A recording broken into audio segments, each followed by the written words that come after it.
Hey, everybody that's tuning in. I'm Jay Mar of SSRB. And yeah, this is Jay Mar Versus.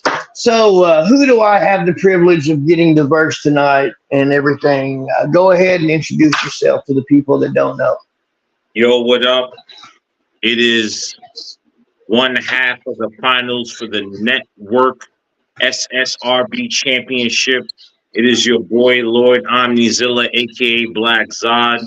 You know what I mean? Salute to Jay Vaughn for having me on the show. It's going to be an epic end of 2023 to a start of the 2024. You already know, bro. I'm ready for it, man. I'm so ready for it.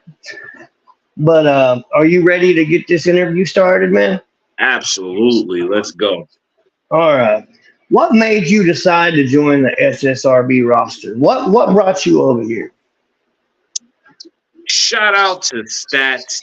You know what I mean? I've been following him on the low for the last couple of years. Um, I'm a very big fan of battle rap, but I'm a very big fan of the fuse between online battle rap and live battle rap. I feel like both of those entities have to work as a complete unit to be the ultimate conglomerate. And this is one of the leagues that is promoting that to the fullest. I've only seen one other league that's doing it like this. And, once I seen them out there, like I had to step into the arena to see how could I establish myself. So here we are. I'm glad you're here, man. I really am, and I'm ready to see more of your work. You know that it's good. Uh, in your own words, what do you think about the direction of SSRB? What do you think of how it's going? I think SSRB right now has a fantastic direction because what they're trying to do is they're trying to be multifaceted in terms of the audience that they're trying to target. So this is going to end up, bringing a whole bunch of different type of fans together. But at the same time, if a particular type of fan wants to stay in their own lane, they have the choice of doing that.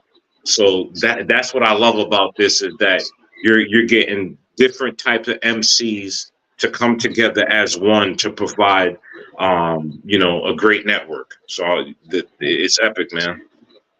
Yeah, man. I agree. The direction, like I'm going to agree with you on that. It's different because the way SSRB is going, it's like a wrestling. You know, we have the world Mhm. champion, the universal, then we have the United States. We have all that.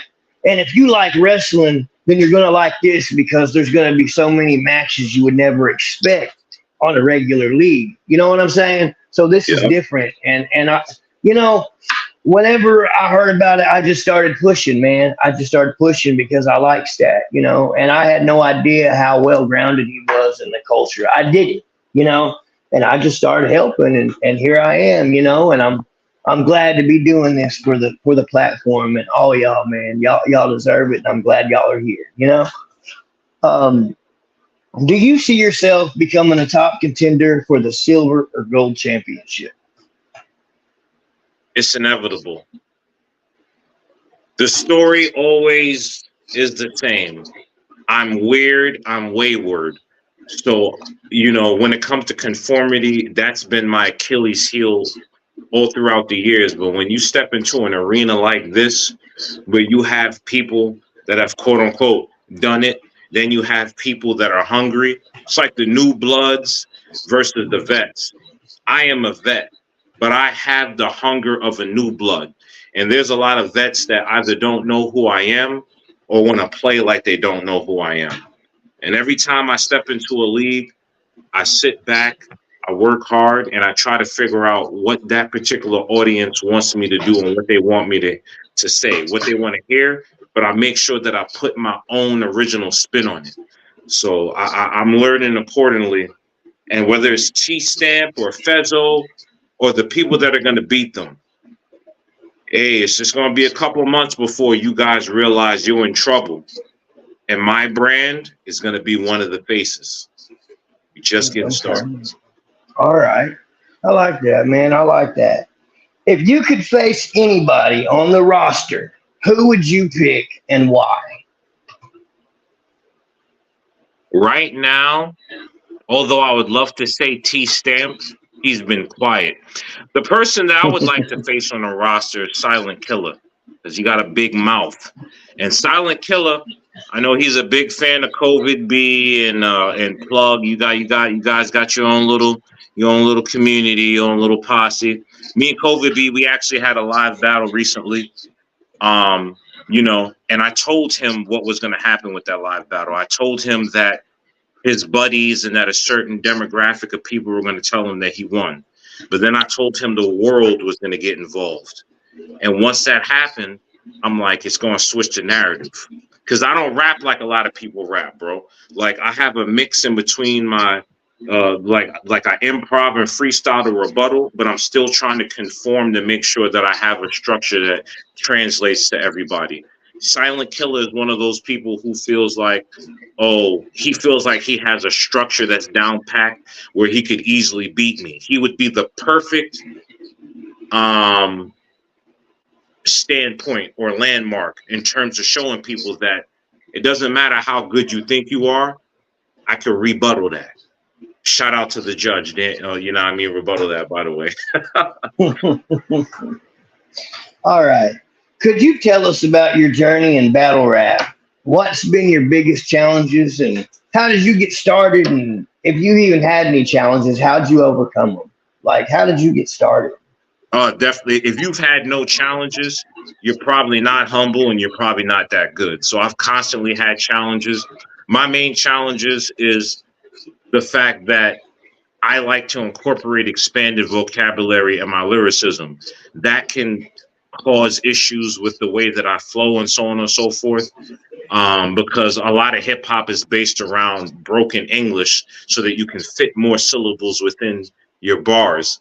I purposely am obnoxious and I like to use big words. So that is my biggest Achilles heel. In terms of how long I've been doing this, to be honest, bro, you know what I mean? I'm from the 90s in New York where you was automatically battling, just chilling with your friends. I transcended from there and I was battle rapping at college before a lot of these dudes battle rapping. I was on stage in front of a whole coliseum or campus of people sitting there, and there was no prepping. You had to rhyme on beat or off beat, and it had to be freestyle about your opponent.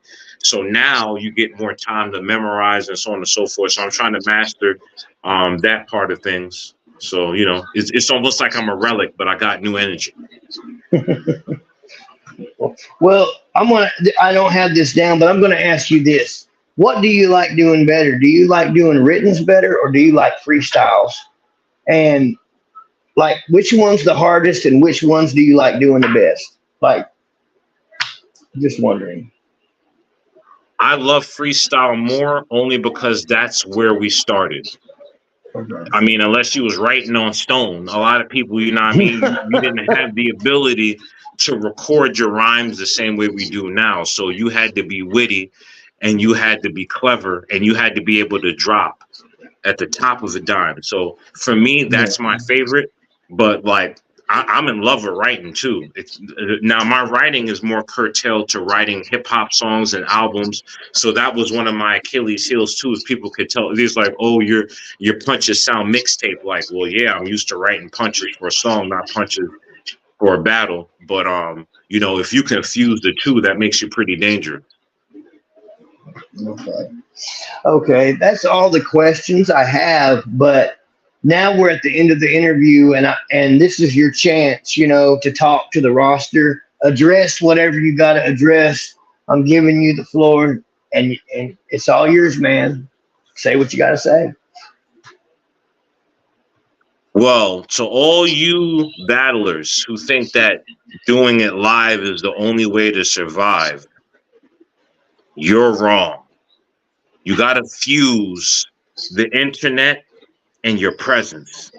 The whole aspect of target marketing where you could pull a CD out the back of your van and just hand it to people hand by hand, it's not good enough. You got to reach more people. So I am here to represent the nerd gang because I'm from the hood, but I'm going to outbar you because I'm smarter than you. And for all you people who think that I'm not going to be one of the top MCs in this league, I want you to watch the way 2024 proceeds. It's always the same story.